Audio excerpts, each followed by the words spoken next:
LinkedIn Live. And hello, my good friend, one of the most brilliant people I know, John Spence. How are you, my friend? I'm fine. You're too nice to me.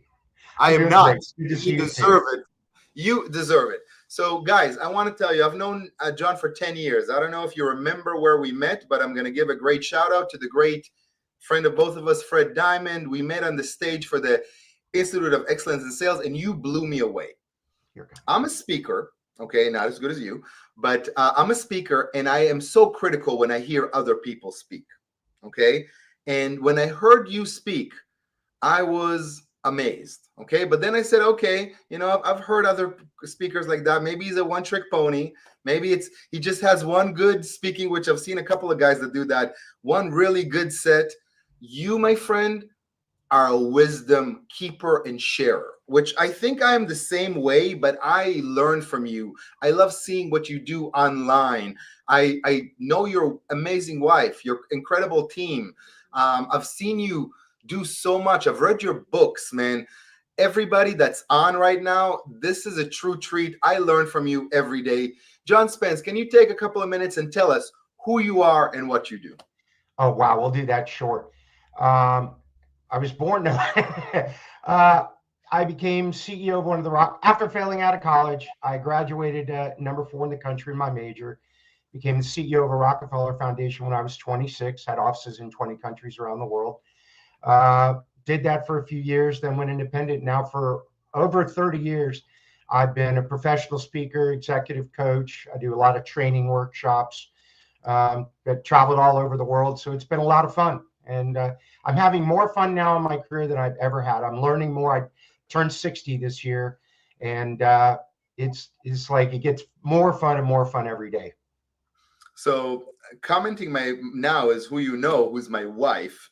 She shares how much we appreciate and love your wisdom. So if my wife is tuning into this LinkedIn Live, it must be amazing, man. So guys, actually, anybody that's on, can you please put John's website on the comments so everybody that wants to go on John's website can go? So John, what you represent to me and things you help me a lot even during COVID is you really help get your team to perform in the best way, and Mhm. you do that from the heart, which I appreciate. You don't do it from just some kind of a set of how you can get more out of them. It's all about growing together. Can you Mhm. tell me, you have a framework of how to get things going? Can you share with me, how do you get a team moving, especially in today's age of remote working, technology? Like, I'm an old school dog. I used to be in the office with everybody, all together. How do you do this now? How do you keep the same kind of effectiveness? Well, I've got a small team down from having run large companies. There's only 3 or 4 of us. My wife is my business partner. And then we've got Adriana, who's amazing. She lives in Madrid. And Domingo's out in LA. His house is okay. And I think here's the main thing is we've got a clear purpose for what we're doing. And I've been doing a lot of research on this lately. And, we have a purpose a lot bigger than just making money. Don't get me wrong, making money's nice. But my mission in life is to help businesses and people be more successful. And I'll give you the quick thing. There was a company I was working with, and the CEO trying to help them get things turned around. CEO didn't like one of the reports I made. He said it was consulting gobbledygook. It was actually interviews with his own people. So everything he was upset about was actually had been said by his people. But long story made bearable, they asked me to leave, not work for them anymore. And about 3 weeks later, they had a little over 400 employees. 3 weeks later, everybody went home on Friday. They came back Monday, and the doors were chain closed. All those people lost their job, and it was not just them; it was their wives, their husbands. The impact on their kids, the families. And I watched that and said, "We're never letting that happen again on my watch. We're going to everything we do is to make sure that companies run well, so they can take care of their people, so they can be involved in their community." So that's driving purpose. And every time we do something good, we all celebrate and say, "We did this as a team. We made an important difference." I think one of the other things too is I try to give a lot of flexibility on time and on trying to support the mental health of our team.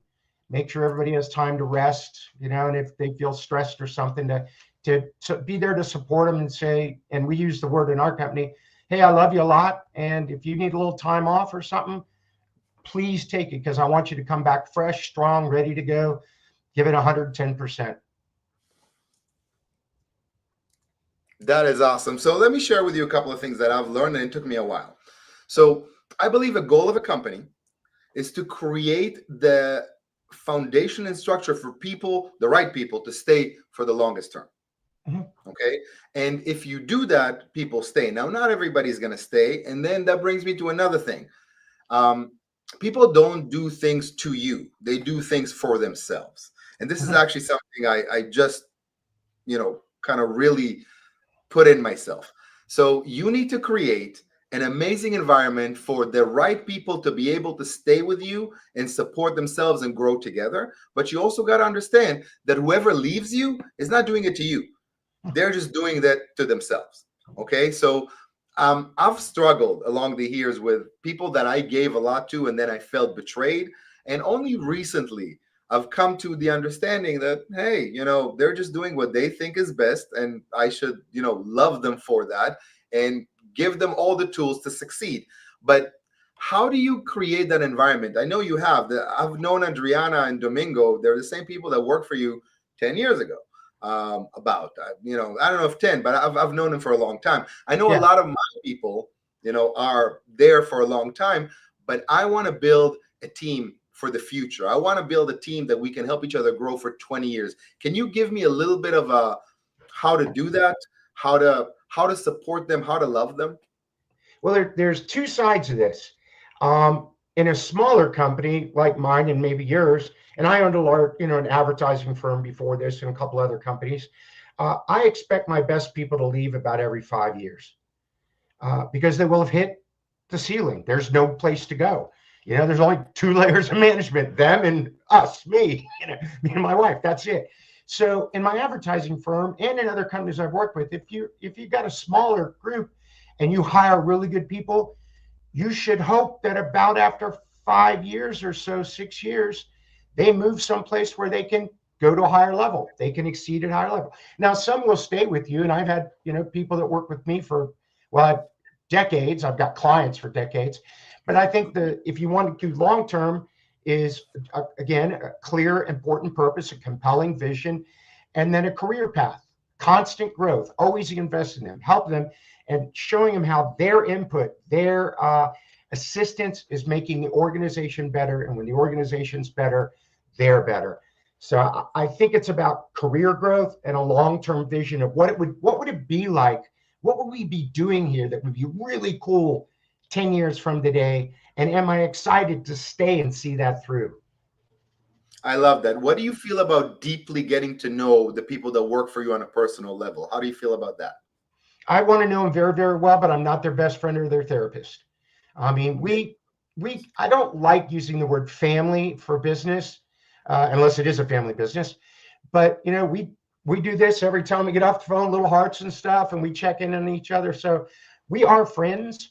And I know a lot about them, but, from a business standpoint, I have to keep a little bit of distance and not be quite so involved in their lives. And I think everybody has a philosophy of business. I've asked people before, how do you see your employees? Are they employees? Are they workers? Did you get the job done and leave? Or you care about them a little bit? Are they family? Do you tell them you love them? That's a whole spectrum. Any of those work, they're just going to get you a different level of engagement and loyalty from your employees. Does that make sense? Makes total sense. And Marcus Holmes, hey Marcus, we should connect on LinkedIn, is asking, so the employee's lifetime valuation tenure is 5 years, according to what you said in your expectations. My companies, yeah. What about for large organizations? In a large organization, I would say that's over 1,000 people. You could probably spend your entire career there. And, and I don't like Domingo and Adriana have been with me over a little 5 years, and I hope they stay, but they're in their late 20s, and working for me for another 20 years is not a good career move. But in a large organization, as long as there's places to move up, or maybe they've got other satellite offices you could go, or try new things, or switch positions, go to a different department. You could spend your entire career at a company. But you and I know that today, the younger generation bounces from job to job fairly often if they feel like they're not learning or growing. I used to look at a resume and say, wow, if you haven't been someplace at least 5 years, there must have been a problem. Now I look at resumes of very talented people, a year, 8 months, a year, 2 months, 2 years, 1 year. And it isn't that they got fired, it's that they said, I need to go someplace else to grow. And that can be a challenge. It does. And I think about a year and 8 months is the average for people below 30 these days for switching jobs. And it's very, very challenging, yet they also experience a lot of stuff so they can bring in things that they've learned from different places. But I'm going to share an analogy with you, and I would love to hear what you think about it. I did not invent this. I improved on it a little bit. I've heard it years ago. So I look at people. I love people, John. I love people. Anybody who knows me knows people are the number one thing. I love people. Some people like you, I just feel the energy that I'm just attracted to and I want to do more with. So I give everybody 100%. I'm not God. You don't need to prove yourself. We meet your 100%. Then if you do some things to lower that, that's on you. But I have an analogy. Most people in life, unlike Adriana and Domingo, most people in life are what I call leaf people.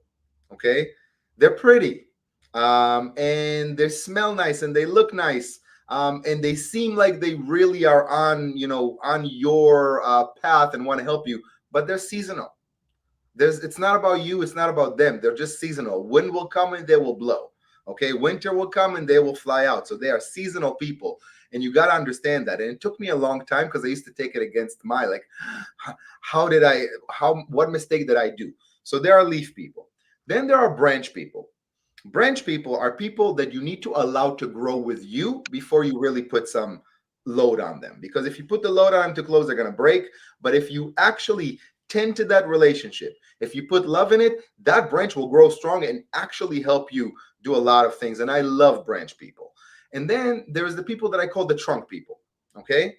Those are the people that are usually super, super good at what they do, but they're not loyal to you. Okay. They'll help you pick up as many things as you want, like really, like almost be a counterpart as long as you're 100% aligned. The moment you're not, they're going to go.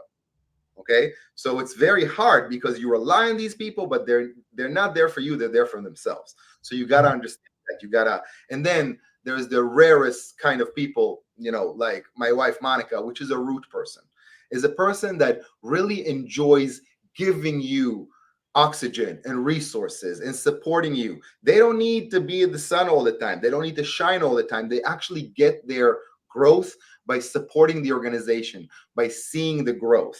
So that is something, and most people are leaf people, and then it kind of goes down and down, and there's very few root people. When you find those, invest in them, give all the love, make sure that those are the people that's going to help you grow. Long story, but what do you think? Oh no, I've said this for years. Well, two comments. The root people and people that are really, really want to do well, that are committed to success and excellence, that's a rare breed, very rare.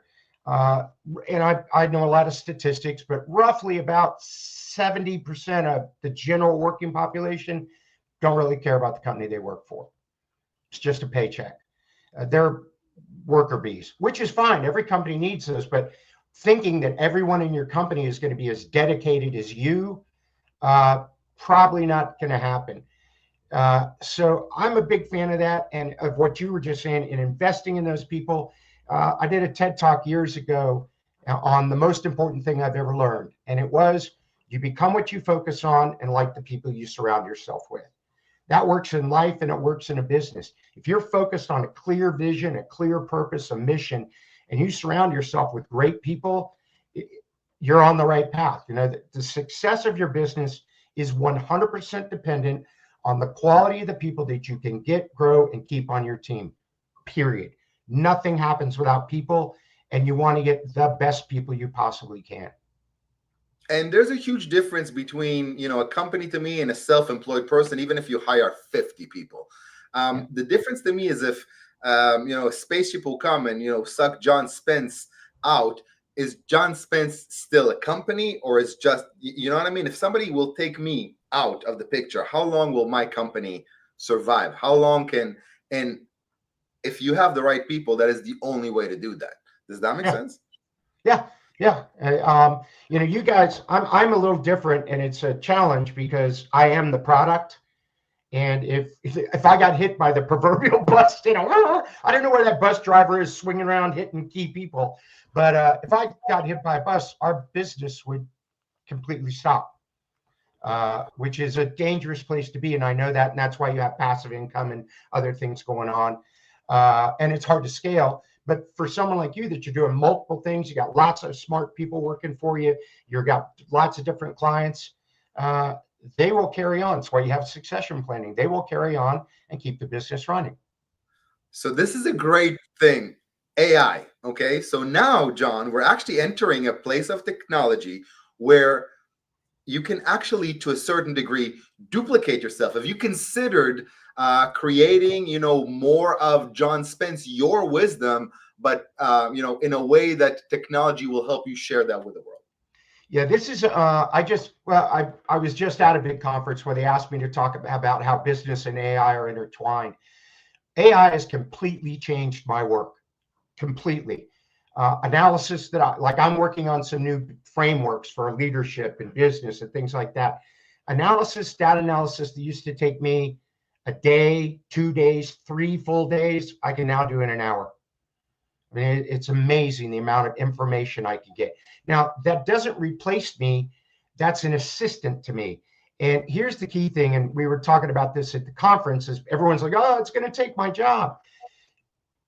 AI can generate a lot of great data. Like I could do a bunch of research on one of my clients and all the strategy stuff. Oh, wow. Except for one thing, if you don't know what that list means, it's useless. That's knowledge work. I'm collecting knowledge. It's only when you combine it with your expertise and your experience that it becomes wisdom work, where now I'm using my intuition, my background, my ability to make pattern recognition and taking that knowledge and turning it into something that can be used. It's the same thing with most people. It's not going to replace everyone. It's going to replace the mundane tasks they do to free them up to do more wisdom work. 100%. And I actually just heard the NVIDIA CEO in CES. Okay. Wonderful guy. Had a chance to shake his hand. Seems like he really knows what he's doing. Now, what he says is what I've been saying for years, and he's been saying it for years before me. AI is not going to replace you, but somebody will, with AI that does the same thing you do, will replace you.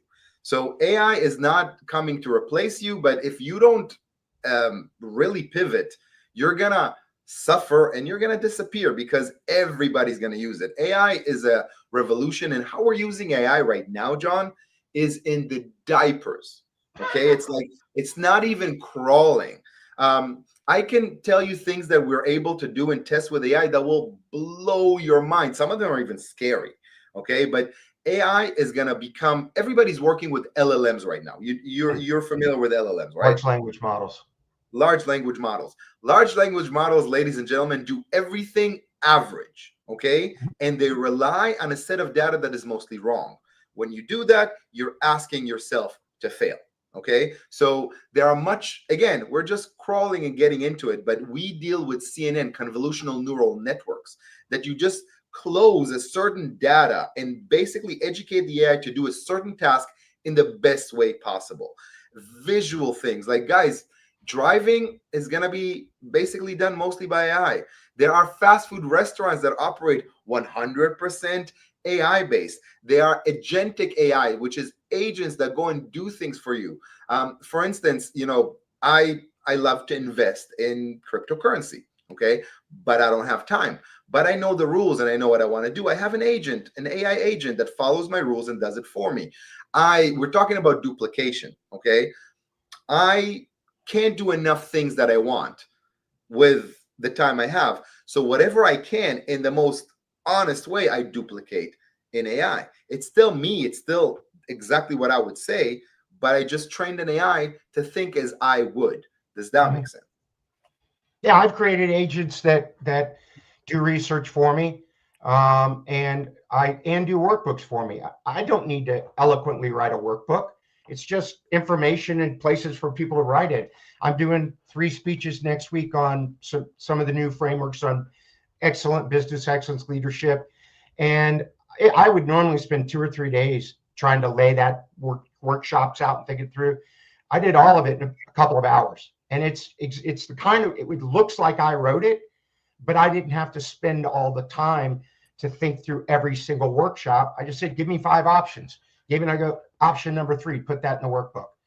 And now you can do it because you're brilliant, but I want to warn people, if you ask 5 options that you don't know from ChatGPT, Claude, Gemini, whoever, and just choose a random one, that's not smart. John has done things his entire career, and you know so well, so you can do that, but you need to know what you're talking about in order to do that. Now, would you be able to share your process with us? Well, I use ChatGPT and I build custom GPTs, little bots, and you can explain them better than I do. But like I do a lot of work in the credit union industry. So I have a little bot that I loaded with all the most updated stuff, what, credit union history, all because they're public, they're nonprofits, all of their financials are available. So I can, if I've got one client that I'm helping out, let's say First Smart Credit Union, I can do a competitive analysis of all their people and psychographics, demographics, blah, blah, blah, blah, blah. That would have taken me months before and tens and tens of thousands of dollars. And because that bot is built specifically for that, and I'm the one putting in the information, and it's using the stuff that I created, I can get very focused, precise answers. But still, and you just said it, if you hadn't done it for 30 years, if you didn't understand it, you could easily pick something wrong or not understand something that it generated. So I have to look at it and say, okay, this is what this actually means. And that's what allows me to take that and use it effectively. So just because you shared it, and I think maybe this will be valuable for the audience, guys, this is ChatGPT and these are GPTs. What GPTs are basically instances of ChatGPT that you build for your use case. So let me navigate there for a sec. So basically, if you want to create your own GPT, you can, but there's also a whole lot of GPTs that people created for certain things. So you can see here Zev Emails Assistant. We've created hundreds of GPTs. We create GPTs for clients, but that's a certain use case. Okay, so what do I mean? You still are sharing things with ChatGPT. So you got to be careful to put things that that are secret, that are not useful. So some things you can use that, and then I'll share with you some more, John, if you don't mind. Have you ever used Claude? Yeah. So Claude, to me, after I finish ChatGPT, I then use Claude to improve it. I feel like Claude gives a more feminine writing perspective, as a ChatGPT gives a more male, masculine, and I feel that the connection is really, really good. Gemini works incredibly well as well. So I find like mixing between them is incredible, but I challenge everybody that's watching this, create a GPT for a simple use and see how it helps you. Can you share with us kind of what kind of, you shared about the credit union, but what other types of GPTs do you create? Well, I'll tell you the one that's been by far the most helpful is I created one for myself called Editor Pro. And I created, I wanted to use the Strunk and White style guide. I want to write Hemingway style, short, punchy sentences. I loaded in a whole bunch of stuff I've written and had it analyzed. And then I created a prompt based on how I want things corrected, how I want them written, the kind of writing style I have. And it pretty much, if I've written some, I can put it in there and it'll clean it up and do that. But I can also give it an assignment and say, write a 400-page blog or 400-word blog on this. I don't use it directly, but I look at it and go, wow, this is an incredible framework. And it sounds like me, like 85, 90%. It would be impossible to tell that I wasn't the one that wrote it.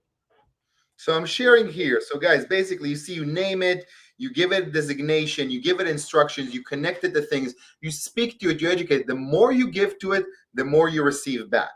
Okay, so the more you put into a GPT, the more you're going to get back out of it. And thank you so much for sharing your wisdom on how to use these tools.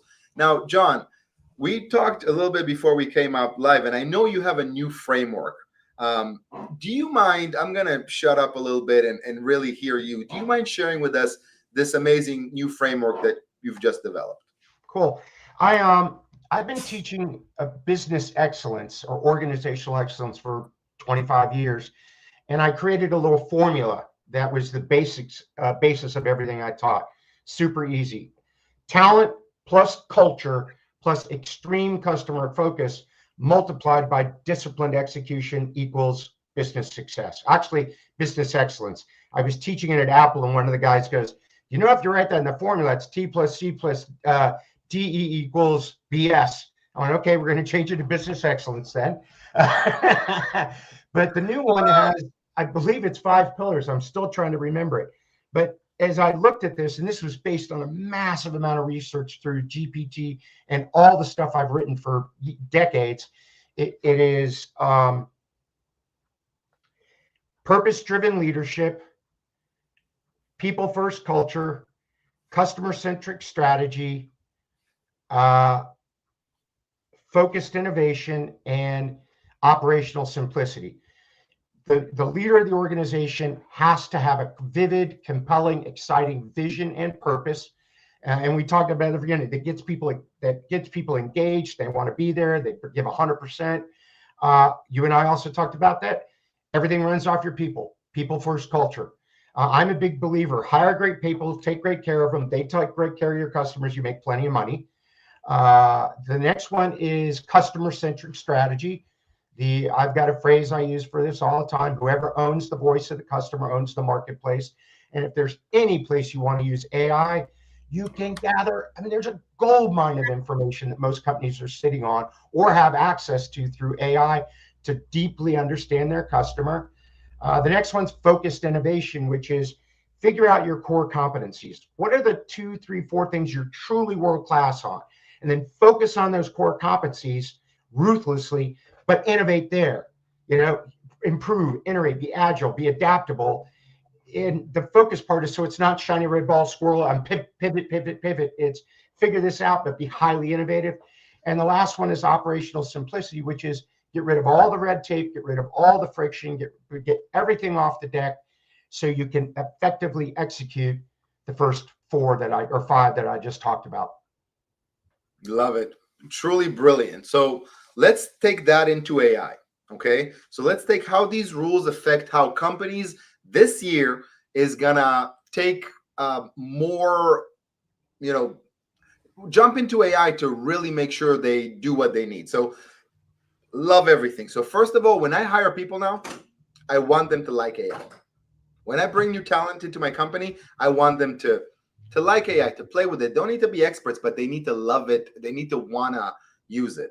I've had a really talented designer that we ended up parted ways because he refused to work with AI. And, it's just not going to work because AI is the future. The other thing is, and I'd love your point on this, as a company, figure out what you do best, what you're the best at without AI. That part, AI can scale you tremendously. Okay, so as a company, look, and I would love if you even can give some examples to us. Look at what you do as a company in the best way, and then look how AI can grow it. If you don't know how to do it, AI is not going to help you. Yeah, well, I'm a really easy and very profound example of this. I've built my entire career off making complex things easy to understand. Yep, that's the name of my book, Awesomely Simple. I have built everything that I've done up to this point in looking for patterns.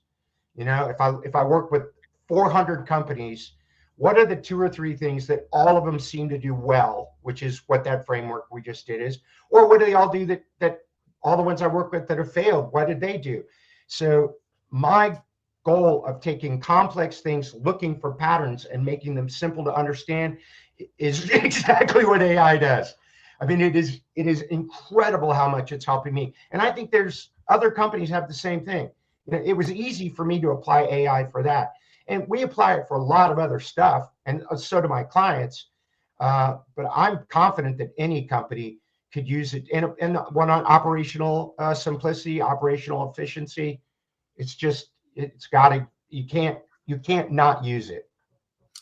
Love it. So I'll go a little deeper. If you know the process, if you have a process that you know from A to Z and you do it really well, for instance, let's talk about Wexler Marketing, one of my companies. Wexler Marketing creates incredible content. Okay. We've created incredible content for B2B companies for years. Okay. Now we've done it so well without AI. We've won awards. We've created so much successes for company. Now we can do it with AI, 10x speed, 10x efficiency, because we know the process. But if you don't know how to create content and you're trying to use AI for it, you're going to fail. Okay. Generating leads. Okay. Generating leads, let's say even through LinkedIn. It's something that I've done my entire career and probably better than 99.9% of other people. I've done that. I've grew my business that way, and LinkedIn have brought so much to me. So now I can automate that because I've made it work before. But if I haven't, then I would not be able to do that. So look at actual processes that you do real well inside your company as yourself. That's where AI comes. And then I'll share another point, and then we'll open it for some questions for you, John. This is something that companies need to really look and understand. AI is going to stay, and AI is not just a buzzword. And if you rely on a ChatGPT, this is great, but you're building ChatGPT in their data set. Even if you're doing GPTs, which I do all the time.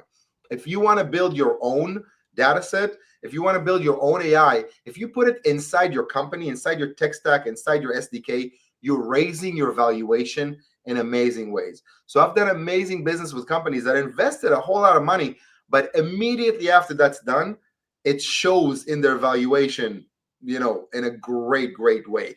So guys, I'm gonna give it to John to kind of share a little bit more, but in the meantime, if anybody has questions for John, please share. If I see any good questions you guys have asked, we'll take it. But John, can you give us your final thoughts about how to maintain a great team in this age of AI and remote working? Well, AI and remote work is, I'm going to get on that one right now. This is crazy. I back in 1992, just after laptops were invented, literally just after laptops were invented, I gave them all to all my senior team at the foundation and said, I don't care where you do your work. I don't care when you do your work. All I care is that it's in on time and it's world class. As long as you meet those two criteria, I trust you. You have full flexibility. That's what Domingo and Adriana have. I've told them 100 times. And this is one of the ways that you show people you love them, but you also hold them accountable. It's like, I love you to death. We said this was going to be done by Friday at 2 p.m. It's 3 p.m. Still love you, but you're an hour late. What's going on there? But my thing on them is, I don't care where you are in the world, what you're doing. I don't care when you work. As long as what you do is stellar, I'm giving you full flexibility to do what you want. I think that's another thing. They talk to some of their friends in the corporate world who have to be there at 9 and leave at 5 and get an hour for lunch, and they're miserable. They might make a little bit more money because they're in a big company, but boy, they have a miserable life. So I think flexibility, and I said it earlier, mental health has become such a big. There's a lot of anxiety. You and I, before we get on here, there's stuff happening everywhere: political, economic, global fires, wars. Everybody's under stress. If you want people to perform at a high level, you need to show them that you care and that you'll take care of them. If your people don't believe you care about them, they won't care about your company. 100%. This is a practice I do. I'm very emotionally, I feel energy.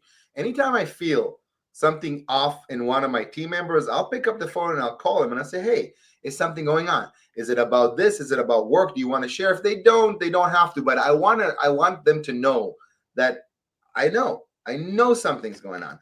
We have a question here from Hamad. I have a question. In times of crisis, what leadership traits are critical to guide an organization to recovery? Great question, Hamad.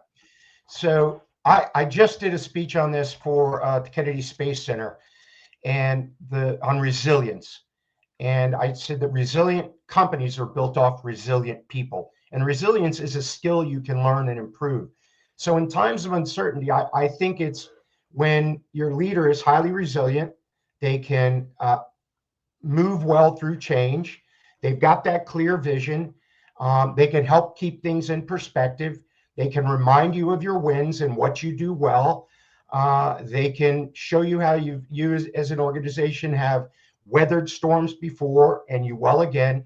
And Jim Collins wrote in his book, Good to Great, about the Stockdale paradox. I won't explain the whole thing, but the dichotomy of you must be able to look at the most brutal facts of your current reality. Don't pretend, don't put your head to what is actually happening without ever losing faith that you will persevere in the end and it will be okay. I think leading with that idea of tell the truth, but we're going to win no matter what, is a good way to lead an organization. But again, great organizations, resilient organizations are built on resilient people within the organization. Brilliant. So, John, we're about to end. It's 40 minutes with you past like 5. I really thought we can cover more, but can you share with us what companies you help, how to reach out to John Spence, how to reach out to your company, and some of the services that you do so amazingly well? Boy, I'm not a good, I am a good salesman, but it's usually not about myself. I mentioned it earlier. I do keynote speaking, executive coaching, do a lot of training workshops.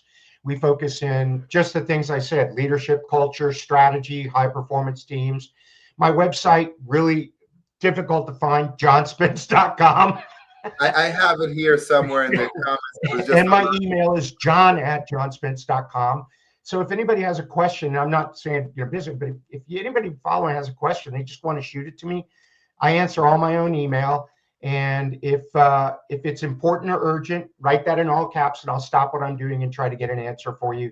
And as I like to say, and you know this too, because of networking, if I don't have the answer, I can find someone who does. So here is your website on. We also have your LinkedIn.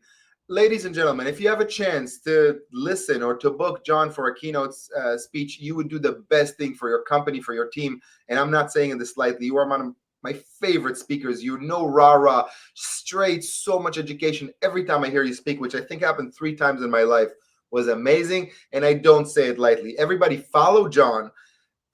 Association is key. In my life, association is key. Who I'm associating myself, employees, people like you, friends, partners, is key. Associate, if you can, associate yourself with people like John Spence. And John, please, I'll ask you to do this again, like I will. I know you're busy, but please, help us make it happen. And everybody, thank you. And John, thank you so much for honoring us, giving us a very, very expensive 40 minutes. And we appreciate your wisdom. I had a wonderful time. Thank you for asking me. With pleasure. Everybody, we'll see you next time.